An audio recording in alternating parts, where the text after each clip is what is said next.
কোরআন তেলাওয়াত করেছিলেন।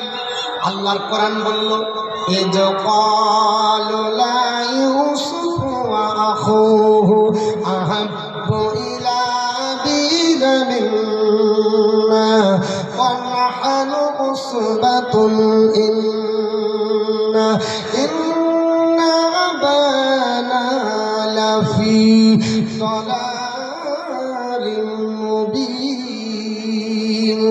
আল্লাহর কোরআন বলে স্মরণ করুন যেই দিন ইউসুফ পয়গম্বরের অন্যান্য ভাই অর্থাৎ ইয়াকুব আলাইহিস সালামের 10টা বেটা তারা আপনার বলা হয়েছে যুক্তি পরামর্শ করলো। করার পরে বলছে, আহারে আমরা হলাম একটা দল, আর আমরা থাকা সত্ত্বেও আমাদের আব্বা জানের কাছে ইউসুফ আর তার ভাই বেশি প্রিয়, আমাদেরকে বেশি আব্বা ভালোবাসে না, আমাদের সঙ্গে মহব্বত করে না, অথচ আপনার ইউসুফকে বেশি ভালোবাসে আর তার ভাই বিনিয়ামিনকে ভালোবাসে। ওয়ানাহনু উসবাতুন, আর আমরা হলাম একটা দল। 10টা আপনার ভাই বলছে আমরা একটা দল, অথচ আমাদের সঙ্গে কোনো মহব্বত নাই। আব্বা দেখি ইউসুফ নিয়ে ব্যস্ত, বিনিয়ামিনকে নিয়ে ব্যস্ত হয়ে যায়। নিশ্চয় আমাদের পিতা, কারা বলছে? ওই 10টা ভাই বলছে, ইন্না আবানা, নিশ্চয় আমাদের আব্বা জান লাফি দালালিন মুবিন, নিশ্চয় তাদের প্রেমে বিভোর রয়েছে, তাদের প্রেমে পড়ে রয়েছে। এই কাজ থেকে কি করা যাবে? আমাদের প্রতি মহব্বত কি করা হবে? এক কাজ করো, কি করা যাবে? 10টা ভাই মিলে বলল, চলো একটু জঙ্গলের দিকে যাই, একটু আপনার খোলামেলা জায়গায় গিয়ে আমরা একটু মিটিং করব। কারণ ইউসুফ যে স্বপ্ন দেখেছে এই ভাইয়েরা কিন্তু জেনে ফেলেছিল। কারণ ইউসুফ পয়গম্বর ভাইদের সম্মুখে বলে যায়, তারা পরিকল্পনা করলো, না না না, আজ ইউসুফ তুমি শুনে রেখে দাও, এর জন্য তোমার মহব্বত আপনার বেশি করে আমার আব্বাজান, অতএব তাকে রাখা হবে না, মহব্বত করবে না। যদি পৃথিবীর জমিনে আপনার ইউসুফ না থাকে, মেরে যদি মার্ডার করে দেওয়া হয়, তাহলে আপনার মহব্বতটা সম্পূর্ণ আমাদের প্রতি আব্বা করবে, আমাদেরকে নিয়ে আপনার চিন্তা ভাবনা করবে। এই জন্য তারা পৃথিবীর জমিনে ফাঁকা ময়দানে চলে গেল। আপনার একজন সভাপতি হলো, একজন দাঁড়িয়ে গেল বাবা, সে বক্তব্য দিয়েছিল। আল্লাহর কোরআনের ব্যাখ্যায় বলেছে শয়তানও এসেছিল বাবা, কারণ শয়তান হলো মানুষের প্রকাশ্য দুশমন। শয়তান ডাক দিয়ে বলে, এ 10টা ভাইয়েরা, তোমরা হলো 10টা বড় ভাই, তোমরা ইয়াকুব নবীকে সাহায্য করো, ছাগল তোমরা চড়াতে যাও, জঙ্গলে আপনার কাঠ কাটতে যাও, তোমরা ঘাস কাটতে যাও, ইয়াকুব আলাইহিস সালামকে এত কিছু দিয়ে তোমরা সাহায্য সহযোগিতা করো। আর ওই বাচ্চা ছেলে দুটিকে নিয়ে সে ব্যস্ত থাকে, একটা মায়ের পেটের সন্তান নিয়ে আপনার ব্যস্ত থাকে, অন্য কারো কথা ভাবে না কি করতে হবে। তারা আপনার যখন চিন্তা করলো, একজন দাঁড়িয়ে গেল, আল্লাহর কোরআন কোট করেছে বাবা, তারা দাঁড়িয়ে যে বলছে, ও কতলু ইউসুফা اقتلوا يوسف بطرحوه أرضا يخل لكم وجه أبيكم وتكونوا من بعده قوما صالحين। এখন দাঁড়িয়ে যাওয়ার পরে বলে, শোনো আমার ভাইরা, ইউসুফকে কতল করে দাও, মার্ডার করে দিতে হবে। ইউসুফকে পৃথিবীর জমিনে বাঁচিয়ে রাখা চলবে না। অথবা যদি এটা না করো, এমন একটা দেশে পাঠিয়ে দাও, এমন এক এলাকায় আপনার দিগন্তরে ফিরে এসো, যেন ইউসুফ কোনোদিন বাড়ি না আসে। এটা যদি করে দাও, তাহলে তোমাদের পিতার দৃষ্টি তোমাদের প্রতি নিবদ্ধ হবে, আর পাপাচার কাজ যেহেতু হয়ে যাবে, ওয়াতাকুনু মিন বাদিহি কওমান সলিহিন, পরবর্তীতে তোমরা সলিহিন হয়ে যাবে, তোবাতিল্লাহ করবে। আর এই কাজ করবো না বলবে, বলার পরে তোবাতিল্লাহ করে ভালো মানুষ হয়ে যাবে। একজন ব্যক্তি দাঁড়িয়ে গেল, না না না, এটা যদি করা হয় কাবিরা গুনাহ হয়ে যাবে, কারণ মার্ডার করা কাবিরা গুনাহ। একজন ব্যক্তি দাঁড়িয়ে গেল, কে দাঁড়ালো? তাফসীরের কিতাবে লেখা আছে আপনার বড় ভাই দাঁড়িয়েছিল, তবে বড় ভাই কে হবে? তাফসীরের কিতাবের ভিতরে মুফাসসিরিনে ইকরাম বলেছে নিশ্চয় তিনি ইয়াহুদা অথবা রুবিল, দুজনের মধ্যে কেউ একজন হবে। এই দুজনের মধ্যে একজন দাঁড়িয়ে গেল, দাঁড়িয়ে যাওয়ার পরে বলছে, ক্বালা কাইলুম মিনহুম, আপনার বলে গেছে ঘোষণাকারী, ঘোষণা দিয়ে দাঁড়িয়ে যে বলছে তাদের ভিতর থেকে, ও ভাইরা লা তাকতুলু ইউসুফা, ইউসুফকে হত্যা করিও না।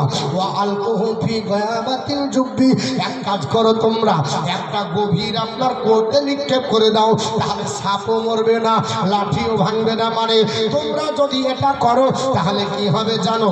বলে যদি কুয়োতে ফেলে দাও আপনার ইয়ালতাকিতুহ বাতুস সাইয়ারাত, তাহলে কোনো পথিক রাস্তা দিয়ে চলে যাবে আর তারা আপনার একে উঠিয়ে নিয়ে চলে যাবে।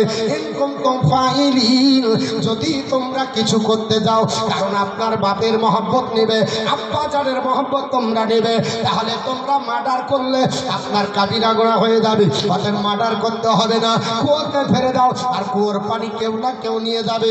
আর ওই বালতি যখন নামাবে ইউসুফকে দেখতে পেয়ে যাবে, আর ওই যাত্রা আপনার যারা করবে, সওদাগর যারা আসবে, তারা তাকে উঠিয়ে নিয়ে চলে যাবে। অতএব কোন দেশে চলে যাবে, আর ইউসুফ বাড়িতে থাকবে না, এলাকায় থাকবে না, আর আমাদের আব্বা যেন দেখতে পাবে না। অতএব আব্বার মহব্বত আমাদের প্রতি হবে। চিন্তা ভাবনা করুন, যেহেতু আমাদের আব্বার মহব্বত চাই, তাই না? কি চাই? আব্বার মহব্বত। আব্বা ভালোবাসবে আমাদেরকে, এটাই যদি করতে হয় তাহলে বেকার শোনো, এত বড় কষ্ট দিয়ে তাকে মারতে হবে না, মারা যাবে না। এক কাজ করে কুঁতে ফেলে দেবে আর পানি তুলতে এসে নিয়ে চলে যাবে।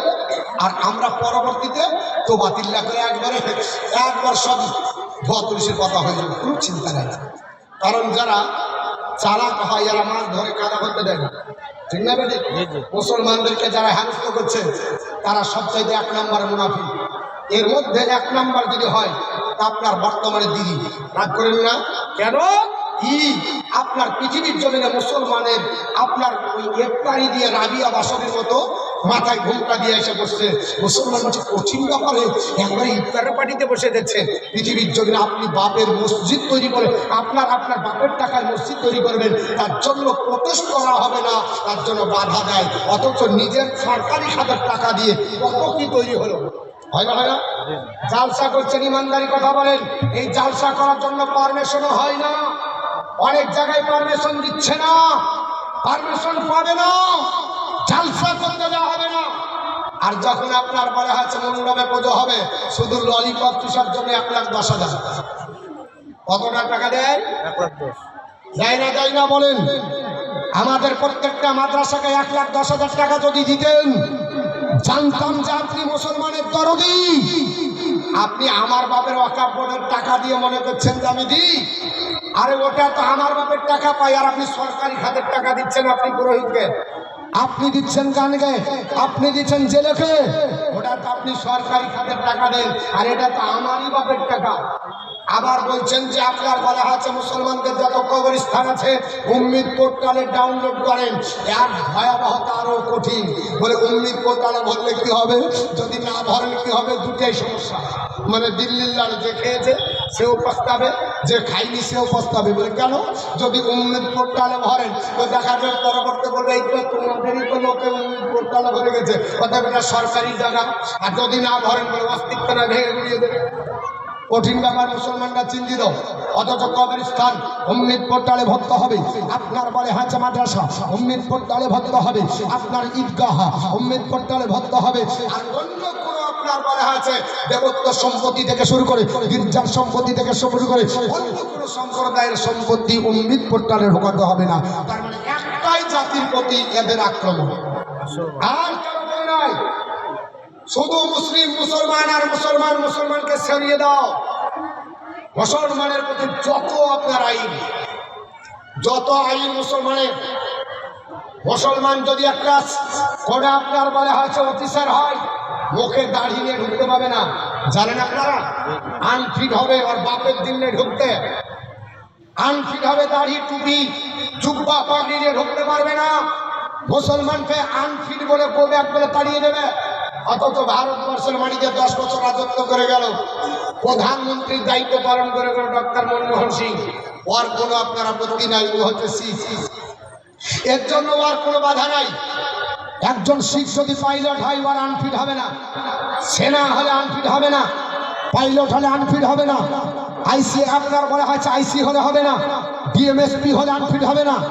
মুসলমান দাঁড়িয়ে রাখলে আনফিট হবে, বুঝতে পেরেছেন? মুসলমান ঠিক চলবে না, তাহলে মুসলমানকে দাবি রাখা হচ্ছে। মুসলমান শুনে রেখে দেন, আপনার আমি ধৈর্য ধরবো, একদিন মুসলমানরা বিজয় করবে, চিন্তা নাই। ইউসুফ আলাইহিস সালামকে চিন্তা ভাবনা করে ডিলিট করে দিবে বলছে, বলে শোনো, সাপও মরবে না, আপনার লাঠিও ভাঙবে না, এই কাজটা করতে হবে। তাহলে কে যাবে? 10টা ভাই যাবার পরে আল্লাহর নবী ইয়াকুব পয়গম্বরকে ডাক দিয়ে বলছেন, আব্বাজান আপনি আমাদের ভালোবাসেন না? বলে বাসি।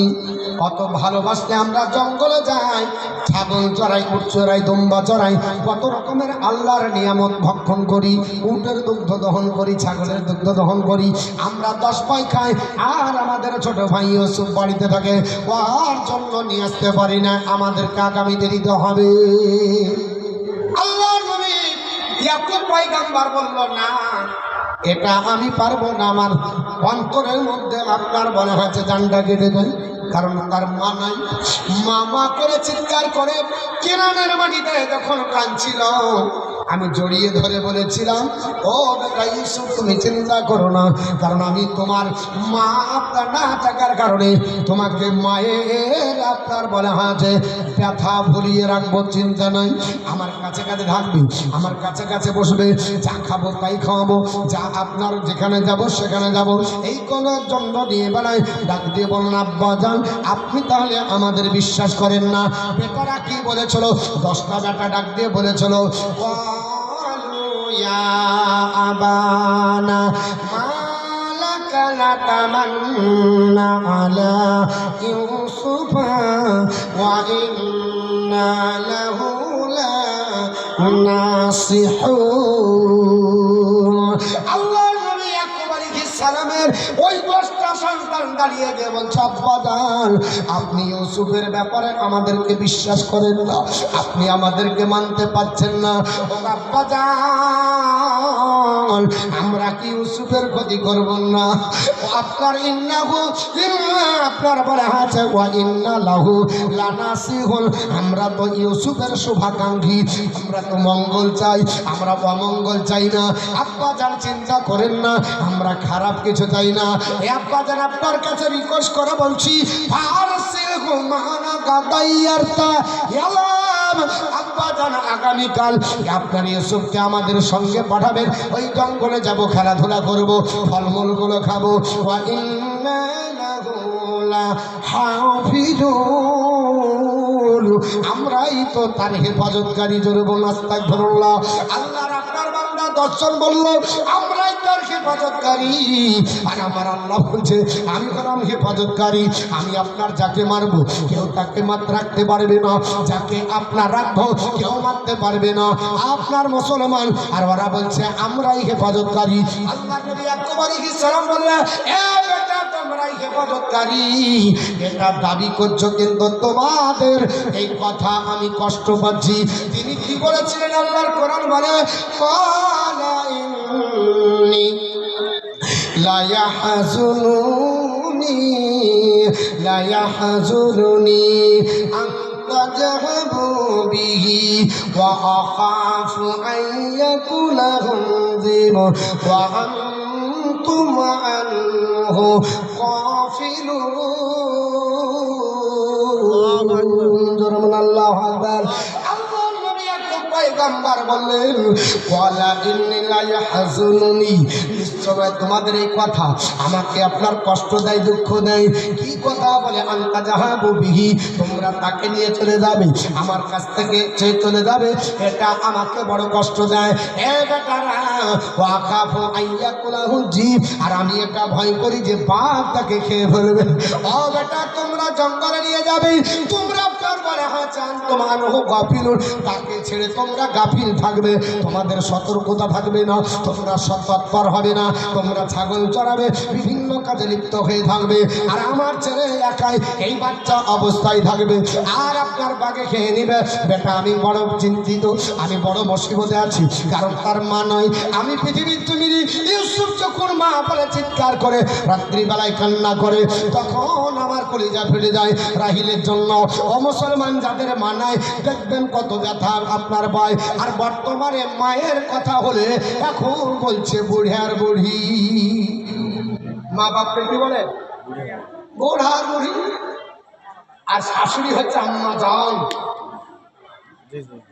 তিন কথার বাঁধনে বকে নিয়ে এসেছে। ও ম্যাডামের কথায় উঠের বসে কিছু কাপুরুষ।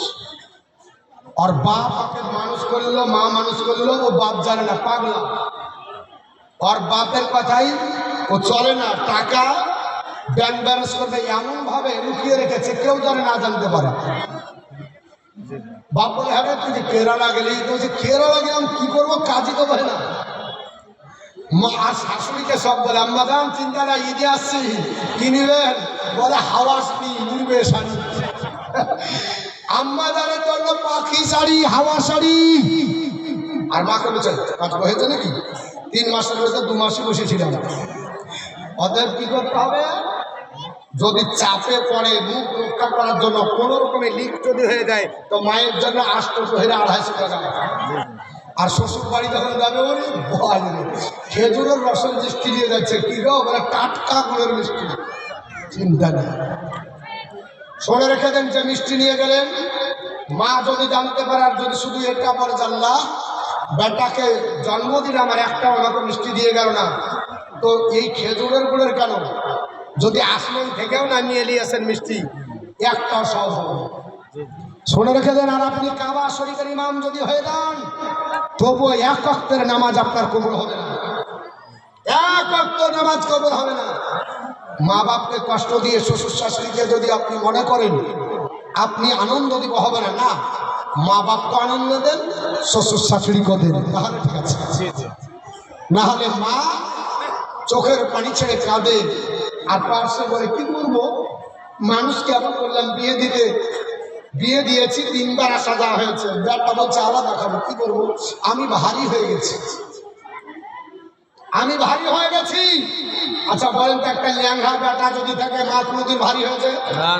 20 বছর বয়স হয়ে গেছে, যার ইজ্জত দেখা যাবে না, তাকেও নিয়ে গিয়ে বাথরুমে ঢুকায় না, পায়খানা করে এবং হাত দিয়ে আপনার বলা হচ্ছে তার পানি খরচ করে দেয়, কোনোদিন অবঘিন্না হয়?